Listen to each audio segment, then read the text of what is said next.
ભારતમાં મોટી બીજી સમસ્યાઓ એ છે કે પેરેન્ટ્સનું બિનજરૂરી ઇન્ટરફિયર ક્યારેક વધી જતું હોય અરે વાહ, વેરી ટ્રુ.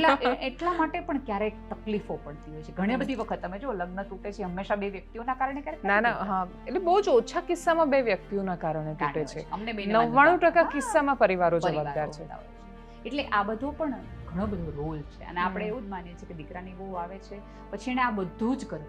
અને સેમ ઇવન છોકરીઓ પણ જ્યારે મને એવું લાગે છે કે મારા પતિના મારી સાથેના વર્તનનો નિવેડો જ્યાં સુધી લાવવા હું જાતે સક્ષમ નથી અને મારે મારી મમ્મીની સલાહોથી મારું ઘર ચલાવવું પડે છે અથવા છોકરાએ પોતાના પરિવારની સલાહોથી, ત્યાં સુધી લગ્ન કરવા જ ન કરવા જોઈએ. જ ન જોઈએ. હા, એટલી ત્રેવડ નથી પોતાના સંબંધ સાચવવાની તો કેમ ન ન કરાય, ન હા. કરાય. અને બીજું કેવું થાય એક દરેક સાસુ છે એ એક જ સાસુ હોય એ પોતાની દીકરાની વહુ માટે આજુબાજુવાળાને પાડોશીઓને સગાવાલાને કહેશે કે કેટલી ખરાબ છે, પણ પોતાનો જમાઈ કેટલો ખરાબ છે ને ક્યારેય નહીં. હા હા, તમે બંને જગ્યાએ સાસુ છો, સરખો રોલ નિભાવો ને.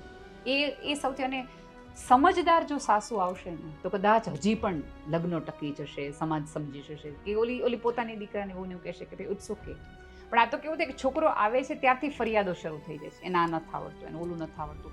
એને 99 સારી વસ્તુઓ આવડે છે, એ આપણને જોયું. રસોઈ નથી આવડતું, રસોઈ કરે ને તો કાંઈ ખાવા જેવી ન હોય, પણ એ બીજું બધું કેટલું સરસ કરે છે. તમારા બેંકના કામ કરી દે, તમને જવું હોય ત્યારે ડ્રાઇવિંગનું લાયસન્સ કરી દે, તમારું ઘર સરસ કરી નાખે છે, આ કરી નાખે છે, ઓલું કરી નાખે છે, તમારી બધી જ વ્યવસ્થા સારી.